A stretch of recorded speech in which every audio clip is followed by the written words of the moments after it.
Hi Dean. So most of the students ask about sir MBBS in Russia. So రష్యాకు సంబంధించి వచ్చేసరికి రష్యాలో education బాగుందండి, తర్వాత వచ్చేసరికి రష్యాలో ఇన్ఫ్రాస్ట్రక్చర్ బాగుందండి, రష్యాలో మెడికల్ కాలేజ్ బాగున్నాయండి, రష్యా సంబంధించి ఎవ్రీథింగ్ అంతా గుడ్ అండి. సో బడ్జెట్ కూడా మీకు యావరేజ్ బడ్జెట్స్ మంచి బడ్జెట్స్లో ఉన్నాయి, మంచి యూనివర్సిటీస్ ఉన్నాయి, అంత ఎవ్రీథింగ్ ఉందండి. బట్ రైట్ నా వచ్చేసరికి రష్యాలో వార్ జరుగుతుంది కదండి, రష్యాకి యుక్రెయిన్కి సంబంధించి అంటారండి. సో దాంట్లో ఎలాంటి అయినా ప్రాబ్లమ్స్ ఉంటాయా, ఎలాంటి అయినా ప్రాబ్లమ్స్ మళ్ళీ అక్కడికి వెళ్ళిన తర్వాత వార్ జరిగి మళ్ళీ వెనక్కి రావడము, అక్కడ యుద్ధాలు జరుగుతున్నాయి కదా, సెక్యూరిటీ ఎలా ఉంటుంది, అసలు అక్కడ జాయిన్ అవ్వచ్చా, జాయిన్ అవ్వకూడదు అని అడుగుతున్నారండి. సార్ రైట్ నౌ అయితే ఎలాంటి ప్రాబ్లం లేదండి. సో అసలు 2022లో మీకు వార్ స్టార్ట్ అయింది, లేదా 2021 వార్ స్టార్ట్ అయింది. బట్ రైట్ నౌ ఇప్పుడు కూడా లేదు అసలు, అంటే అప్పటి నుంచి ఇప్పటిదాకా కూడా స్టూడెంట్స్ వెళ్తూనే ఉన్నారు. ఒక బ్యాచ్ కాదు, 2 బ్యాచ్లు కాదు, దాదాపు మన తెలుగు స్టూడెంట్స్ 1000 నుంచి 2000 మంది వెళ్ళి ఉంటారు. ఇంకా ఆల్ ఓవర్ రష్యా అనేది ఫైనల్ డెస్టినేషన్. 2027 తర్వాత నుంచి Russia is only the destination. ఎందుకంటే రష్యాలో all rules and regulations, NMC rules regulations అవ్వచ్చు, ఆఫీషియల్గా తర్వాత రిజిస్ట్రేషన్స్ అవ్వచ్చు, లేకపోతే పార్ట్ టైం జాబ్స్ అవ్వచ్చు, తర్వాత వాట్ ఎవర్ ఎవ్రీథింగ్ అఫీషియల్గా ఎన్ఎంసీ రూల్స్ ఫాలో అవుతుంది. ఎందుకంటే రూల్స్ రెగ్యులేషన్స్ ఫాలో అవుతుంది, ఆ డిగ్రీ 100% ఇన్వాలిడ్ అవుతుంది. సో అది యూఎస్ అవ్వచ్చు, యూకే అవ్వచ్చు, కెనడా అవ్వచ్చు, ఎన్ఎంసీ రూల్స్ ఫాలో అయిపోతే మాత్రం ఆ డిగ్రీ 100% ఇన్వాలిడ్ అవుతుంది. సో కాబట్టి ఎన్ఎంసీ రూల్స్ అనేది అఫీషియల్గా ఫాలో అవుతూ, దట్టు మన ఫ్రెండ్లీ కంట్రీ, అది కాక developed country, that security issues అసలు లేవండి. అసలు రష్యాలో అనేది వార్ అనేది రైట్ నో అసలు లేదు. ఒకవేళ ఎక్కడో ఇంతకు ముందు కూడా వార్ జరిగింది. రష్యా అనేది ఎంత అంటే మన ప్రపంచంలోనే వన్ ఆఫ్ ద బిగ్గెస్ట్ కదా, అసలు బిగ్గెస్ట్ కంట్రీ. సో మన కంట్రీ కంటే 7 రెట్లు పెద్దది. ఒక ఇండియాతో పోల్చుకుంటే 7 ఇండియాలతో సమానం అనమాట. సో చాలా పెద్ద కంట్రీ. ఒకవైపు నుంచి ఒకవైపు వెళ్ళడానికి మీకు 24 hours పడుతుంది ఫ్లైట్ జర్నీ.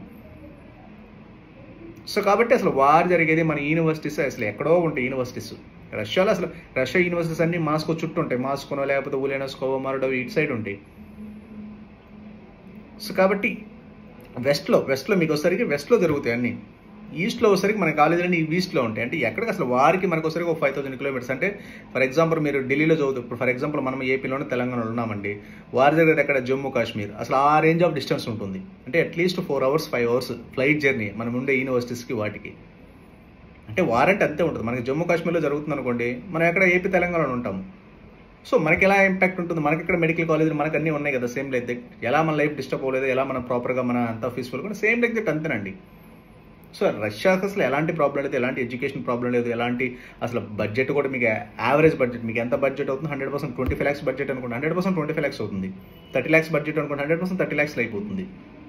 సో రష్యాలో అయితే మీకు అసలు ఎలాంటి వార్ సిచ్యువేషన్స్ కానీ ఎలాంటి గొడవలు కానీ రైట్ నో అయితే చాలా పీస్ఫుల్గా ఉంది. అదిగాక మంచి కంట్రీస్, ఎక్స్ట్రాడనరీ యూనివర్సిటీస్. అసలు యూనివర్సిటీస్ కూడా మీకు అక్కడ అన్ని government universities, central government universities, national research universities.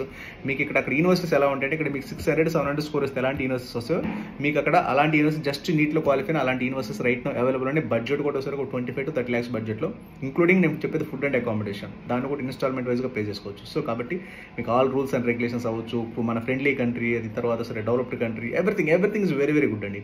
ఇది education wise, rules regulations wise, budget wise, everything safety and security wise. రష్యాలో మీకు అసలు సేఫ్టీ సెక్యూరిటీ గురించి ఆలోచించాల్సిన అవసరమే లేదు. ఇండియన్స్ అంటే వాళ్ళు చాలా మన ఫ్రెండ్లీ కంట్రీ, దట్టు ఎలాంటి రేసిజం లేదు, 100% వచ్చరికి ఎక్స్ట్రాడనరీగా ఉంటుంది మీ డిసిషన్ అనేది. ఓకేనండి, ఎలాంటి అపోహలు అనేది పెట్టుకోవద్దు.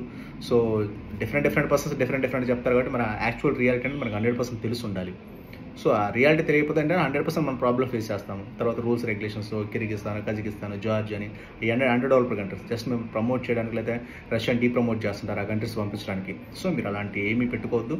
రష్యా అనేది మీరు కావాలంటే ఒకసారి చెక్ చేయండి. మీరు యూట్యూబ్ ఛానల్ చూస్తే ప్రజెంట్ కరెంట్ అప్డేట్స్ రష్యాలో ఎలా ఉన్నాయో మీకు అర్థమైపోతుంది. న్యూస్ చూస్తే యూట్యూబ్లో న్యూస్ అప్డేట్స్ అన్ని. సో కాబట్టి అలాంటి అసలు వార్ అనేది లేదు. ఒకవేళ ఎక్కడో మన జరిగేది ఎక్కడో 4-5 kilometers అవుతా. ఫర్ ఎగ్జాంపుల్ జమ్మూ కాశ్మీర్ అనుకోండి, 4-5 kilometers అంటే 4-5 kilometers అంటే జమ్మూ కాశ్మీర్. మనకి తెలంగాణలో ఉన్నాం, లేదా హైదరాబాద్లో ఉన్నాం, లేదా విజయవాడలో ఉన్నాం, వైజాగ్లో ఉన్నాం. మనకి అక్కడికి అసలు ఎంత డిఫరెన్స్ ఉంటుంది, ఎలా ఉంటుంది ఒకసారి ఆలోచించండి. సేమ్ లైక్ దట్ అంతే. రైట్ అయితే అసలు వార్ లేదండి, ప్రాబ్లమే లేదు అసలు. మీకు ఎలాంటి సెక్యూరిటీ ఇష్యూస్ లేవు. మన తెలుగు స్టూడెంట్స్ నెంబర్ ఆఫ్ ఉన్నారు అక్కడ, ప్రాబ్లం అనేది ఎలాంటిది లేదు. ఓకేనా, ఇవి ఎనీ డౌట్స్ ఎవరైనా 100% వచ్చరికి అడ్మిషన్ తీసుకోవచ్చు. ఆల్రెడీ అడ్మిషన్స్ ఓపెన్ అయినాయి కాబట్టి. ఓకేనండి, okay, thank you very much.